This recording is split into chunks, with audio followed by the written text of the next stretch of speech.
Aujourd'hui, nous allons passer à un espace réticulé qui se trouve au sein de la cellule. Cette partie réticulée au sein de la cellule, on l'a appelée réticulum endoplasmique. Réticulum, c'est un réseau enchevêtré, réticulé, au niveau duquel il va y avoir un ensemble de canalicules qui se trouvent à l'intérieur endoplasmique. Donc ce réticulum endoplasmique, c'est une partie de la cellule au niveau de laquelle il va y avoir non seulement la synthèse des protéines, mais aussi la détoxification. Donc ce réticulum endoplasmique est présent au niveau des cellules eucaryotes. Et on l'avait dit au début de l'année qu'il est absent au niveau des cellules prokaryotes. Donc ce réticulum endoplasmique, on le retrouve au sein de la cellule et exactement plus très proche de la membrane externe du noyau, mais aussi au niveau de toute la cellule. Ce réticulum endoplasmique modifie bien sûr la structure de toute la cellule en synthétisant bien sûr des protéines et en expédiant ces protéines vers l'appareil de Golgi. Ce réticulum endoplasmique, on le divise en deux parties. Un réticulum endoplasmique lisse et un réticulum endoplasmique granuleux. Le réticulum endoplasmique lisse est formé essentiellement de membranes. Par contre, le réticulum endoplasmique granuleux ou rugueux est formé par les membranes, la lumière ou bien le contenu membranaire est bordé de ribosomes. Ce réticulum endoplasmique, il a plusieurs noms. Le nom commun, le nom classique, c'est le réticulum endoplasmique. L'ancienne dénomination, c'est l'ergastoplasme. Maintenant, ce réticulum endoplasmique, on peut le trouver selon, bien sûr, les cellules, et on l'a spécifié et on l'a donné des noms différents. On l'appelle corps de Nissl au sein des cellules nerveuses, des neurones, et les corps de Berg au sein des hépatocytes. Donc, cela montre bien que ce réticulum endoplasmique est présent au niveau de toutes les cellules. Et là, ma foi, ce réticulum, il n'a pas la même importance au niveau de toutes les cellules. Parce que, au niveau des cellules embryonnaires, il devient plus développé au cours de la différenciation cellulaire et la spécialisation fonctionnelle. Et je m'explique.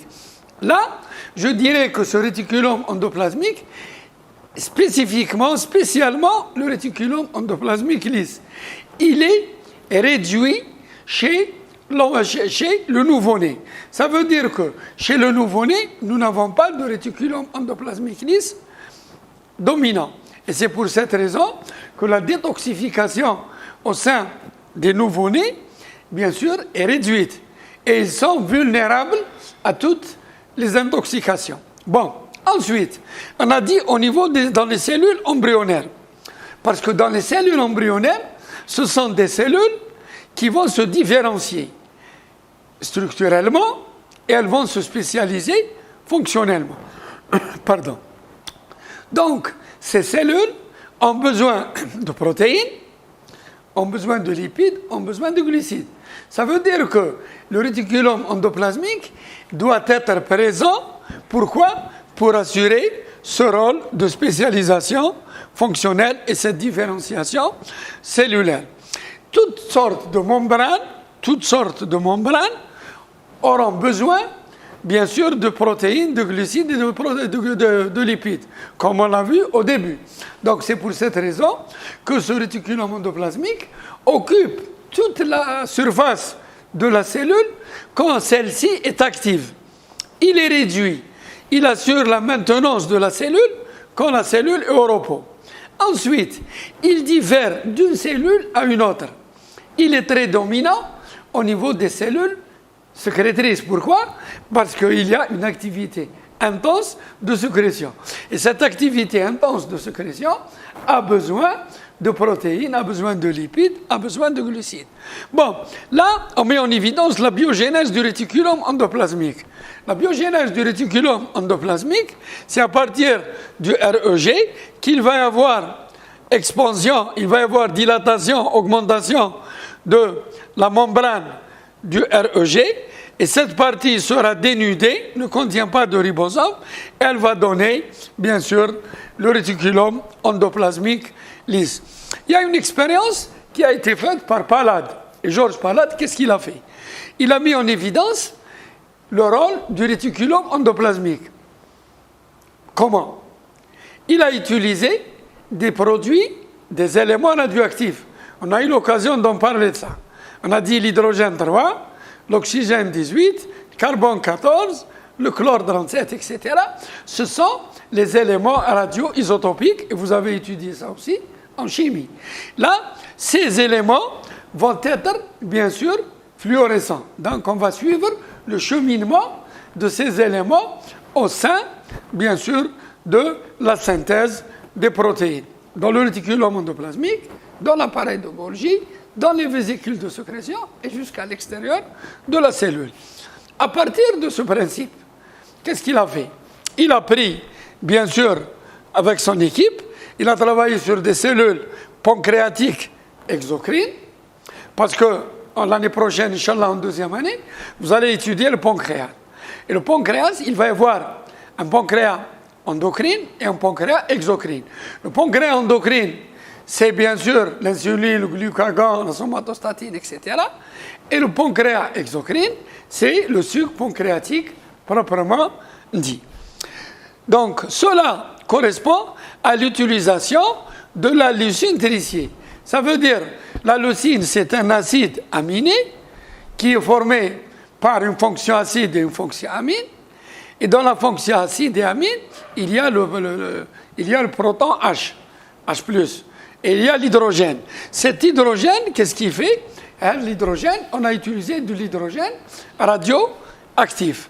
Et là, quand on a utilisé l'hydrogène radioactif, on l'appelait le tritium, donc l'hydrogène tricier. Cette leucine est marquée par cet hydrogène tricier durant plusieurs minutes. Donc la première des choses, j'ai essayé de résumer cette expérience. Et là, en résumant cette expérience, il s'avère que le correspond au pulse, voilà, dans un milieu de culture contenant un précurseur marqué. Ça veut dire que le pulse correspond au marquage radioisotopique. Ça veut dire on suit le chemin effectué par l'hydrogène tricier dans l'acide aminé au sein de la protéine. Je répète, nous avons l'hydrogène marqué, le tritium, 2, l'acide aminé, la leucine, 3, la protéine qui contient l'acide aminé marqué. Et on va suivre le chemin de cette protéine. La première étape, c'est l'étape pulse. La deuxième étape, quand toute la radioactivité a été éliminée, ça veut dire qu'on le produit, ça y est, il est synthétisé, il est éliminé. Et les cellules seront remises dans un autre milieu de culture avec la leucine, mais froide, ça veut dire non marquée. Et là, cette deuxième étape, après 15 à 20 minutes, c'est le phénomène Chase ou bien Chase. Ce phénomène est appelé un phénomène froid. Pourquoi? Parce qu'il contient le même précurseur, mais cette fois-ci non marqué. Ça veut dire que le précurseur, il est là, la leucine, mais la leucine n'est pas marquée. Donc, la leucine, qui est un acide aminé, et donc vous avez l'occasion d'étudier la synthèse et la structure des protéines en biochimie, il va s'intégrer et s'incorporer dans les protéines lors de leur synthèse. Ça veut dire que nous avons deux phénomènes. Un phénomène pulse au niveau duquel on va retrouver la leucine tricier, et le deuxième, le phénomène au niveau duquel il n'y a pas de leucine marquée. Voilà un petit schéma au niveau des cellules pancréatiques. On a mis en évidence ici, voilà le réticulum endoplasmique avec la leucine marquée. Après 3 minutes, ça passe dans l'appareil de Golgi, voilà 3 minutes. Après 3 minutes, donc au bout de 7 minutes, Donc 3 minutes, elle s'incorpore dans le réticulum endoplasmique. Après 3 minutes jusqu'à 7 minutes, c'est au niveau de l'appareil de Golgi. Et après 2 heures, je retrouve la leucine triciée. Voilà, la leucine triciée au niveau des vésicules de sécrétion. Et là, je dirais que ce chemin permet de suivre le cheminement, le passage des substances du milieu de synthèse qui est le réticulum endoplasmique granuleux jusqu'à l'appareil de Golgi et jusqu'aux vésicules de sécrétion. Et là, nous aurons l'occasion aussi d'étudier la structure de l'appareil de Golgi avec toutes ses parties, la face 6, la face médiane et la face trans. Nous aurons l'occasion d'étudier ça dans l'appareil, dans le chapitre l'appareil de Golgi. Quelle est la conclusion qu'on peut tirer de cette expérience? La conclusion est la suivante. Durant la phase chaise, on peut observer le devenir des protéines radioactives, sauf que après chaque temps de chaise, l'équipe a réalisé une autoradiographie au temps 0, 15 minutes et 20 minutes. Et là, ça me permet de définir et de dire, voilà, à T 1 minute, on trouve la radioactivité principale dans le RER. À T 15 minutes, on trouve dans l'appareil de Golgi. Et à T 20 minutes, on trouve au niveau du milieu extracellulaire. Voilà T1, T2 et T3. T1, c'est au niveau du réticulum endoplasmique. T2, c'est au niveau de l'appareil de Golgi. Et T3, c'est au niveau, bien sûr, du réticulum, des vésicules de sécrétion. C'est pour cela que j'ai dit, quand on a marqué, on l'a appelé l'étape pulse. Ensuite, on n'a plus marqué cette leucine triciée. Ça veut dire qu'on a suivi le chemin effectué, bien sûr, toujours quand on a remis dans le milieu de culture. On a 2 types de réticulum. Un réticulum endoplasmique granuleux et un réticulum endoplasmique lisse. Si on compare, comme je l'ai dit tout à l'heure au début du cours, que la quantité du réticulum endoplasmique au niveau de différents types cellulaires, bien sûr, n'est pas la même. Selon la nature des cellules, 1, 2, selon, bien sûr, l'état physiologique de la cellule. Est-ce que la cellule est au repos ou bien la cellule est en activité? Exemple, on a, par exemple, la quantité de réticulum dans 2 types cellulaires. Voilà le REG, lisse et granuleux au niveau des hépatocytes. 35%, 16%. Au niveau d'une cellule pancréatique, 60% de REG et 21% de REL. La structure et l'ultrastructure, ça veut dire la structure au microscope optique et au microscope électronique. Au microscope optique, on a bien sûr un réseau membraneux qui a une membrane et un contenu membranaire. La membrane en général, c'est comme la membrane est similaire à la membrane plasmique, sauf qu'il y a bien sûr des différences dans la structure et la texture. Là, dans la structure, exemple dans les dimensions, la membrane du RE est moins épaisse que la membrane plasmique. Elle contient d'autres protéines que la membrane plasmique ne contient pas.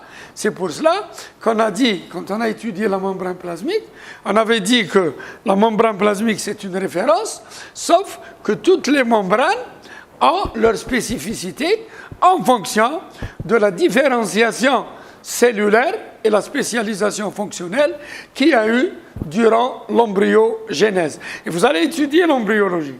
Et dans l'embryologie aussi, vous allez mettre ça en évidence. Et vous allez suivre avec M. Guettaf que depuis la division jusqu'au 3e mois, il va y avoir une évolution des cellules embryonnaires.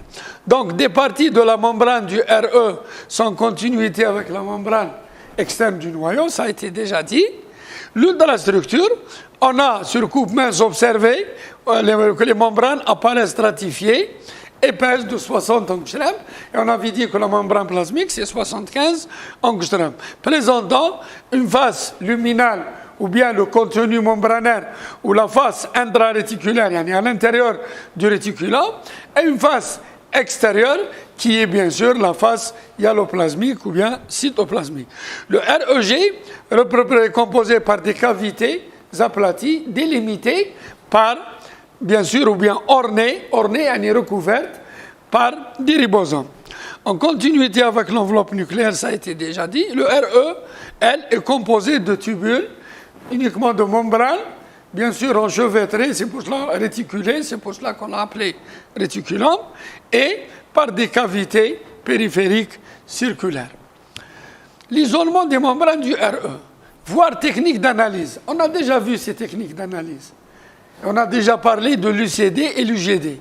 Ultracentrifugation différentielle, ultracentrifugation sur gradient de densité. On a eu l'occasion de voir dans les techniques, et à partir de ces techniques, qu'est-ce qu'on a fait? On a pris les ribosomes, le réticulum endoplasmique, on a utilisé l'UCD, ça veut dire on a utilisé une ultracentrifugation différentielle. Chaque fois, on augmente, bien sûr, le nombre de tours dans la centrifugation, et là, qu'est-ce qu'on a fait? Progressivement, au début, on a obtenu des fractions de microsomes, ensuite des fractions de membrane de ribosomes, et chaque fois, on augmente le grossissement, on augmente la centrifugation pour mieux, bien sûr, séparer les différents constituants. L'analyse biochimique des membranes du REG. Le REG, en général, sont constitués par 70% de protéines et 30% de lipides. Les lipides, ils ont une faible teneur en cholestérol par rapport à la membrane plasmique et une quantité élevée en phospholipides. À chaîne d'acides gras insaturés. Là, je me réfère au cours de la membrane plasmique. Je déduis quoi? Je déduis une chose, que du moment que cette membrane contient des acides gras insaturés, donc elle est plus fluide, elle est très fluide. On avait dit que la fluidité est conditionnée par la longueur des chaînes et la saturation des acides gras. Et ici, on a affaire à des acides gras non saturés, ce qui dote la membrane d'une importante fluidité, exemple de lipides, de glycols. Les protéines présentes sont essentiellement enzymatiques. Pourquoi? Parce qu'il y a une activité enzymatique intense de passage des substances. Et tout à l'heure, Inch'Allah, je mettrai en évidence comment passent les protéines à travers les pores de la membrane du réticulum endoplasmique. Les protéines enzymatiques comme les pompes calcium, ATP, phosphatasique. Alors, les pompes ATP et phosphatasiques, en général, je les retrouve, si ma mémoire est bonne, je les retrouve au niveau du réticulum endoplasmique lisse des cellules musculaires, qu'on appelle communément réticulum sarcoplasmique. Et le réticulum sarcoplasmique, au sein des muscles, il contient des ions calcium à l'intérieur de ce réticulum sarcoplasmique, et par conséquent, quand il va y avoir une excitation, le calcium il va sortir, et en physiologie aussi, vous allez étudier le phénomène de contraction musculaire proprement dit, ce calcium ira directement à la troponine C pour changer la conformation de la molécule, et par conséquent, il va y avoir ce fameux glissement des filaments fins à l'intérieur des filaments épais. Nous avons aussi des protéines structurales, les récepteurs SRP, qu'on verra tout à l'heure, les protéines signales, et les SMER, on verra au niveau de l'appareil de Golgi. Les glucides, les membranes du REG sont pauvres en glucides, sauf qu'au niveau de la membrane plasmique, quand on a parlé de la symétrie membranaire, on avait dit que les glucides se trouvent à la face externe.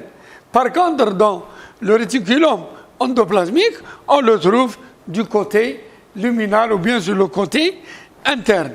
On trouve aussi des protéines synthétisées comme les IG, les immunoglobulines, au niveau des plasmocystes. Le procollagène, dans la synthèse du collagène, si aussi ma mémoire est bonne, et là on avait dit qu'on a le procollagène, le pré-procollagène, le procollagène et le collagène à l'extérieur. Les fibroblastes aussi sont les cellules qui synthétisent les fibres.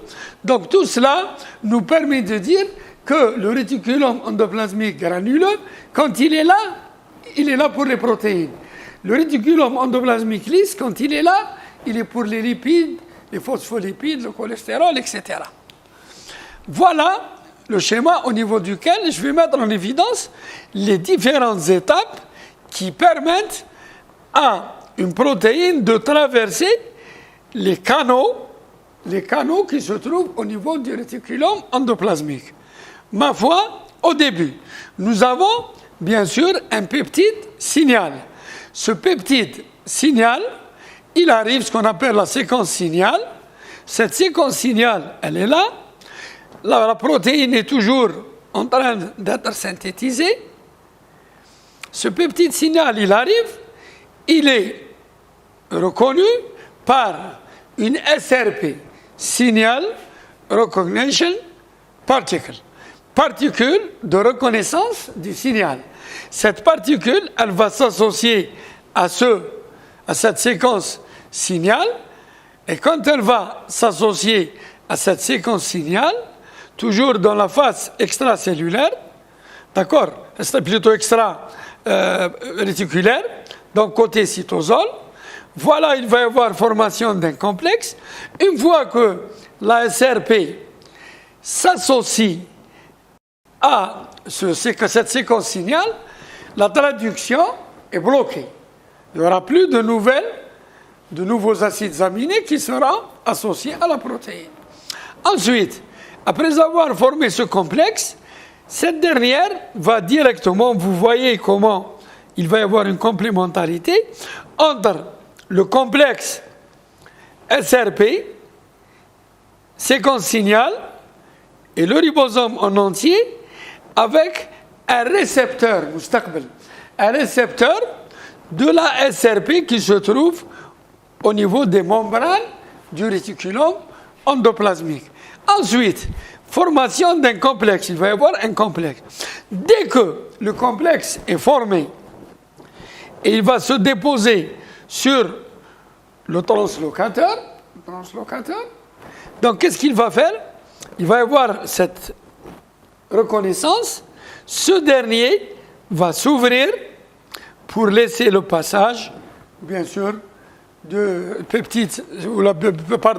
la séquence signal avec la protéine. Une fois que ce translocant est ouvert, avec l'aide, bien sûr, du GTP, de l'énergie, une fois que ce translocant s'ouvre, la SRP se détache, le récepteur il reprend sa position initiale, la SRP se détache, la protéine pénètre et la protéine, continue son chemin vers le milieu luminal, vers l'intérieur du réticulum endoplasmique.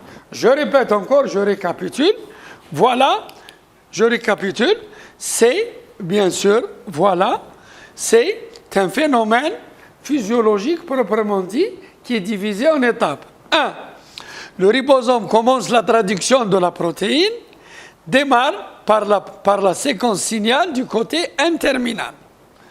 Ensuite, quand la SRP reconnaît le signal de la protéine lors de la traduction, elle s'y fixe et suspend celle-ci, la traduction bien sûr, plus d'aminoacides, acides aminés ajoutés, pas de contact, le cytosol quand il est fermé. Ça veut dire que ici, quand la SRP s'associe avec cette séquence signal, la traduction est bloquée et par conséquent, il n'y aura plus de nouveaux acides aminés qui seront associés à la protéine. Ensuite, le ribosome s'installe, une fois lié à la SRP, se fixe sur son récepteur membranaire. La SRP seule ne peut s'y fixer. On trouve à proximité du récepteur SRP un translocateur. Voilà le translocateur. Donc il va y avoir non seulement la séquence signal, la SRP et le translocateur. Ça, c'est le récepteur de la SRP. Donc, une fois qu'on a un complexe formé par séquence signal, la SRP, le récepteur de la SRP et le translocateur. Donc tout cela, l'objectif c'est quoi? C'est d'ouvrir le translocateur. Une fois que ce complexe est formé, ce translocateur va s'ouvrir et la protéine va passer. Et là, la protéine, voilà, on a donc une protéine luminale qui pourra devenir extracellulaire. Luminale parce qu'elle est dans le ribosome. Ensuite, dans des vésicules, elle va passer à l'appareil de Golgi. L'appareil de Golgi, elle va passer sous forme de vésicule vers le milieu extracellulaire. L'isolement des membranes du RE, la même chose par les techniques UCD et UGD. L'analyse biochimique des membranes du RE, c'est toujours une grande quantité de protéines et quelques lipides. Sauf que les lipides ici, c'est la même chose, c'est des acides gras non saturés, donc pratiquement c'est le même prototype, sauf que pour les membranes du REL, on a une particularité, elles contiennent des cytochromes P450.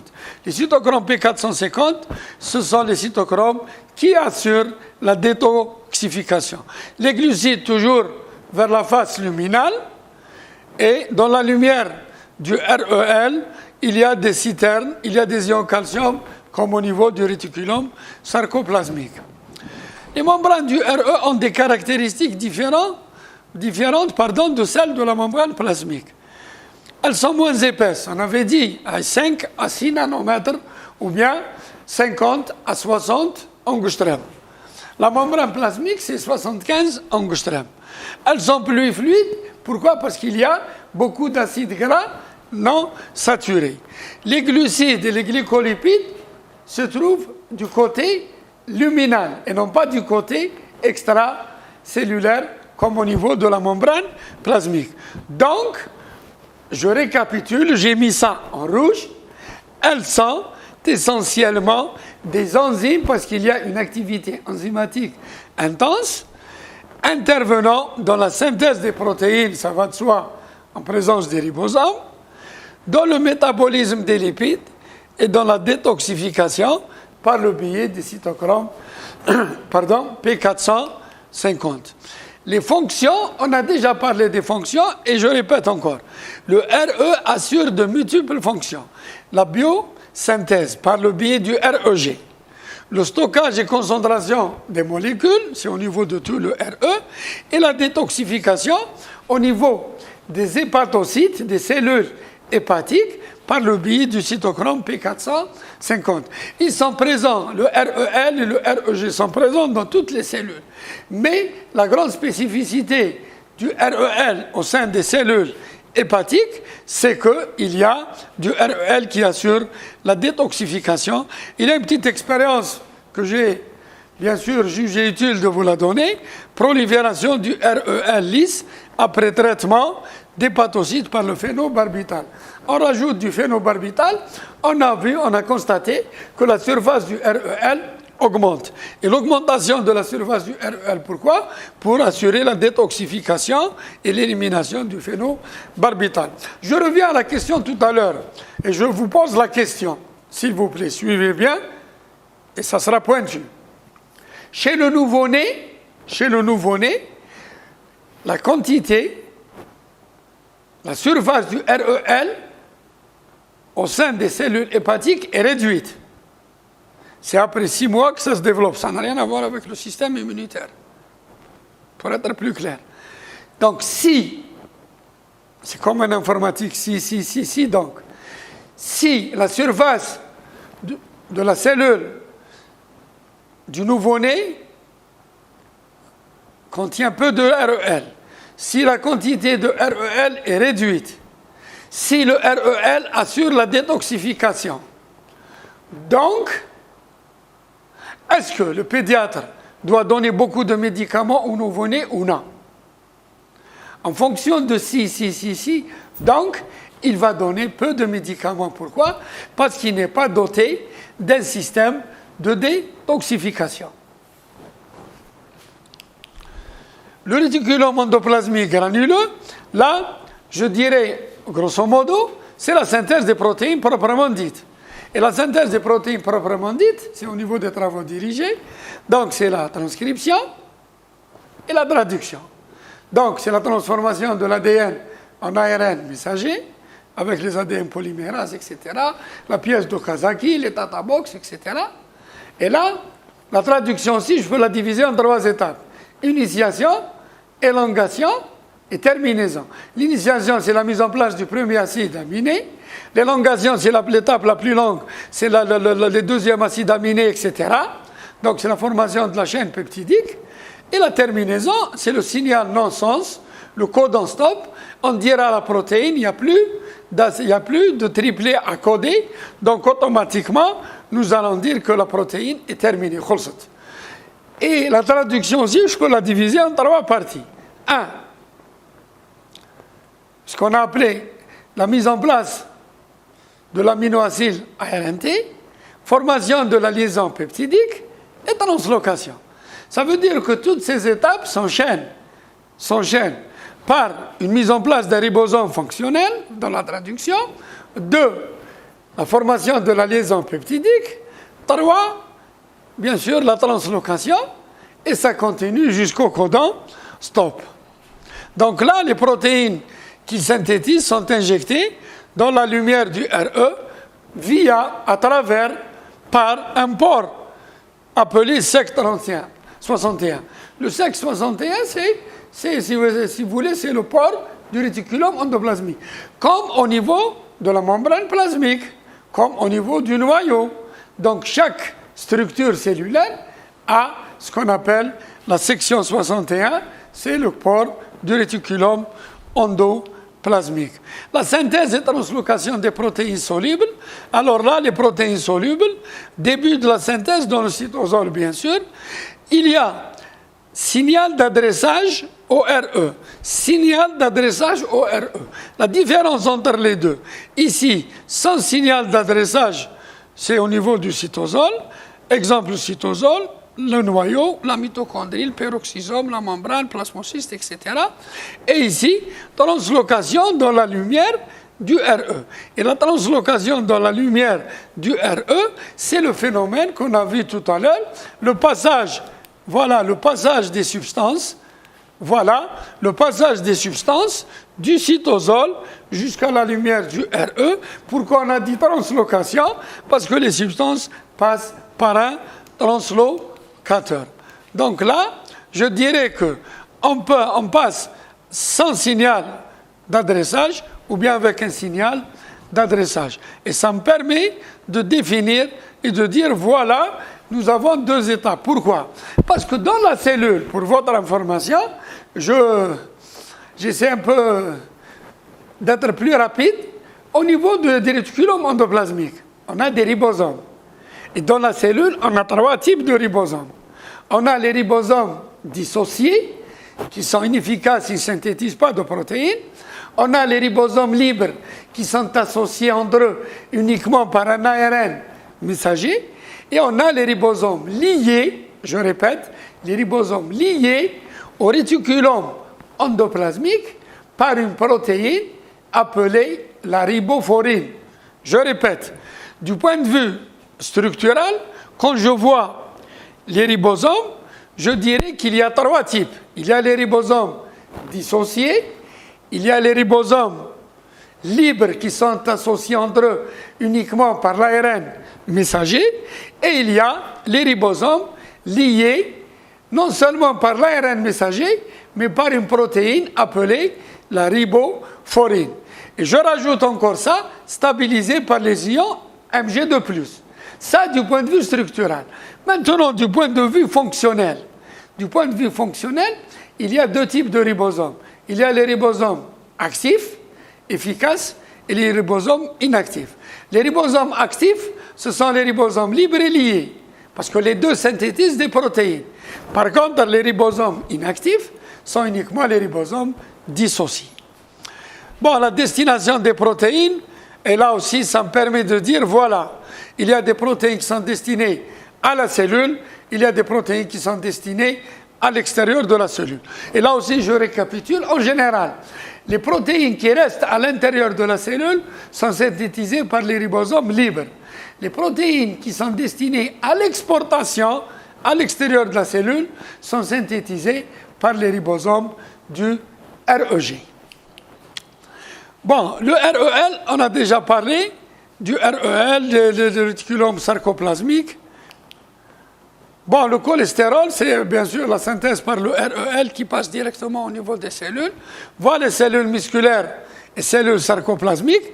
Donc là, au lieu de dire réticulum endoplasmique des cellules musculaires, on dira directement réticulum sarcoplasmique parce que le cytoplasme, c'est le sarcoplasme, l'unité de membrane sarcomère, etc.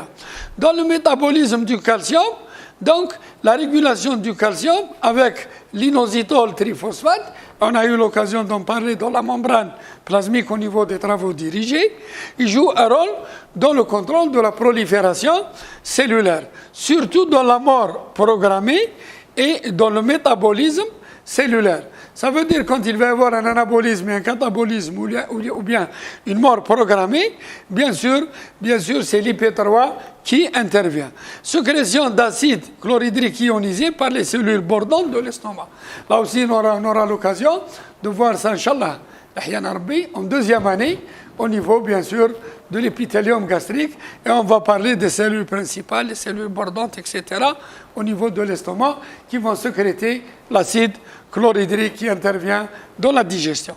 La production de biomembranes, donc le REG produit des vésicules dites de transition qui engendrent et créent l'appareil de Golgi.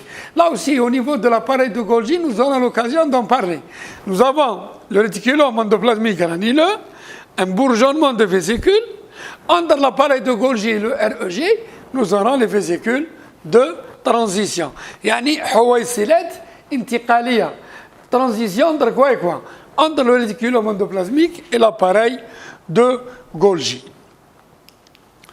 Le transport, on a la glycosylation, c'est le transport des protéines synthétisées dans le cytosol vers, bien sûr, la lumière du RE grâce au ribosome. Dans le cytosol, nous avons le peptide signal, on a eu déjà l'occasion d'en parler tout à l'heure, qui sera reçu par une SRP, toujours avec le GTP. Donc, si ma mémoire est bonne, et j'essaie d'être un peu plus pointu, quand on a parlé de la séquence signal, la SRP, le récepteur de la SRP et le translocateur. Donc, c'est une suite d'événements. Le peptide signal est là, il guide vers la SRP. La SRP, avec le peptide signal, forme un complexe. La traduction est arrêtée. Ensuite, cette SRP, ce peptide signal, sera reçu par le récepteur de la SRP. Et sur la membrane du RE, il va y avoir ce complexe qui va entraîner l'ouverture de quoi? L'ouverture du translocateur. Et ça permet à la protéine de passer. Vous voyez que tout s'enchaîne. Tout s'enchaîne, c'est dans l'ordre chronologique. Yani, في الوقت. Ce n'est pas de la littérature. Dans la physiologie cellulaire, tout s'enchaîne. Quelques maladies au niveau du réticulum endoplasmique. Malgré l'existence d'un environnement, bien sûr, propice au sein de la cellule, on a toujours des anomalies. Comme nous, ici, nous sommes avec nos amis et nos frères de centres audiovisuels, que je remercie entre parenthèses, parce qu'ils sont en train de nous aider, ils ont fourni de grands efforts pour nous aider, en particulier Sikari Moussa Abdelnor, je le remercie de tout mon cœur. Nous sommes là, et quand on parle de ce comportement, chacun de nous, y compris vous, mes étudiants, chacun a son comportement qui lui est spécifique. Il a les avantages, il a les inconvénients, il a les qualités, il a les défauts. La même chose, la cellule. Elle a les avantages, elle va produire des protéines. Mais attention, il y a toujours des défauts, une conformation incorrecte. Si on corrige les défauts, l'individu évolue normalement. Si on ne corrige pas les défauts, pour nous, ce sont des déchets qui vont s'accumuler. Ces déchets vont s'accumuler dans des vacuoles appelées protéasomes. Qu'est-ce que ça veut dire protéasome? Protéasome, protéine, soma en latin, vésicule. Vésicules qui contiennent protéasomes. On les appelle comment? On les appelle érades endoplasmiques, reticulum associated degradation. Donc, ce sont des vésicules qui vont récupérer ces déchets et ils vont les dégrader. Pourquoi? Pour que la cellule n'aura plus de déchets au niveau de la cellule et qui seront accumulés. Maintenant, si le nombre de protéines, la quantité de protéines, de déchets est grande et que le RAD n'arrive pas à dégrader, automatiquement, il va y avoir ce qu'on appelle un stress du réticulum endoplasmique. Ce stress du réticulum endoplasmique, c'est quoi? C'est que dans toutes les conditions cellulaires, la quantité de protéines, comme j'ai dit, anormale, dont l'organisme n'a pas besoin, augmente. Et quand elle augmente, elle sature l'équipement des chaperons. Les chaperons, ce sont les protéines qui aident la protéine à se replier. Donc, si, je dis bien si, ces éléments, ces formations incorrectes vont saturer les chaperons, les protéines ne seront plus repliées. Si les protéines seront plus repliées, donc il va y avoir une anomalie protéique. 1. 2, il va y avoir augmentation de déchets. Donc, augmentation de déchets, saturation des chaperons, qu'est-ce qui se passe? On dira c'est le stress du réticulum endoplasmique. Alors, ma question, c'est quoi? Est-ce que la cellule va rester comme ça? Et par conséquent, il va y avoir beaucoup de déchets dans l'organisme. Non.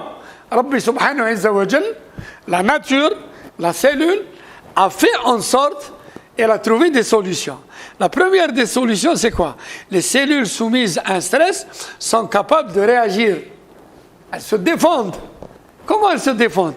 Par la réponse UPR, Unfolded Protein Response. C'est-à-dire qu'une réponse, qu'est-ce qu'elle va faire? Elle va augmenter les capacités d'élimination des conformations incorrectes. Et quand elle arrive à éliminer les conformations incorrectes, la cellule est saine, elle est en bonne santé. Maintenant, vous allez me poser la question. Vous allez me dire, monsieur, si jamais cette UPR n'arrive pas à éliminer les déchets, comme vous, moi, quand je mange quelque chose qui va bien, je n'ai pas des aigreurs, je n'ai pas d'indigestion. Ça veut dire que mon estomac a accompli son rôle convenablement. Maintenant, si je ne mange pas bien, je vais avoir des aigreurs, je vais avoir des brûlures d'estomac, parce que dans l'estomac, il y a quelque chose qui ne va pas. La même chose, la cellule. Quand la cellule n'arrive pas à dégrader ses conformations incorrectes, et le stress augmente, on dira qu'elle elle prépare sa mort progressive.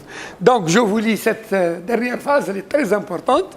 Cette réponse UPR a pour but d'augmenter la capacité cellulaire d'élimination des protéines incorrectes, comme je l'ai dit tout à l'heure. Donc, l'UPR, c'est un bon signe pour éliminer les déchets. Maintenant, mais elle peut aussi aboutir à la mort de la cellule par mort programmée, apoptose. Comment? Vous allez me dire, avant d'arriver au dernier point, vous allez dire, monsieur, il y a accumulation, l'UPR n'arrive pas à éliminer, comment? Si le stress est trop intense, la cellule ne peut plus se défendre. Et par conséquent, et de longue durée. Ça veut dire que si le stress, c'est comme l'être humain, si quelqu'un vous énerve, vous êtes stressé pendant 5 minutes, vous rencontrez quelqu'un d'autre, vous allez discuter, vous allez rigoler, vous avez oublié le stress. Donc c'est passager. Maintenant, si le stress est de longue durée, la cellule prépare sa mort, et on dira c'est la mort programmée. Et là, ça me permet de dire, voilà, je continue avec l'Alzheimer, le diabète, toutes les maladies, les anomalies de repliement des protéines. Les anomalies de repliement de protéines, j'en ai dit tout à l'heure, c'est des conformations incorrectes. Et on a dit que tous les chaperons qui assurent le repliement des protéines sont saturés. Et par conséquent, ça donne des maladies neurodégénératives. Bien sûr, une vingtaine de maladies comme l'amylose, la maladie d'Alzheimer, le diabète type 2, etc., etc. Donc toutes ces maladies seront bien sûr dues à mauvais repliement des protéines. Pour vous dire que, attention, tout ce qu'on a vu, ça date des années 50 et 60. Ça veut dire que l'expérience de Palade, c'est les années 60. La découverte de la microscopie électronique, c'est dans les années 50. La double hélice de Watson et Crick, Christian de Duve, Georges Palade, tous les chercheurs, c'est-à-dire toutes les recherches qui ont vu le jour, c'est après la découverte du microscope électronique. Pour vous dire que pour le diabète de type 2, il y a ce qu'on appelle résistance à l'insuline. Elle provient d'un défaut de communication. Alors, par Camille Gobert, le 6 mars 2018, c'est avant-hier, des chercheurs de l'INSEM, l'Institut de recherche en sciences médicales en France, ont montré que la résistance à l'insuline typique du malade du diabétique de type 2 était causée par un défaut de communication entre deux organites, lesquels? Les mitochondries et le RE. Vous voyez que jusqu'à ce jour, en 2020, et l'année prochaine, en 2021 et plus tard, on continuera toujours à mettre en évidence les organites. Pourquoi? Parce que chaque fois, on augmente la capacité, bien sûr, d'observation de l'anneau, du nano jusqu'au déca, etc. Donc, si je vois 10-9, donc, et dans 10 ans, je vais travailler surtout à l'échelle 10-15, tout ce que je verrai à l'échelle 10-15, je ne l'ai pas vu à 10-9. Donc, il y aura encore plus d'informations. Donc, l'insulinorésistance est provoquée par une mauvaise communication entre ces deux organites qui sont la mitochondrie et le RE. Et je vous remercie pour votre attention.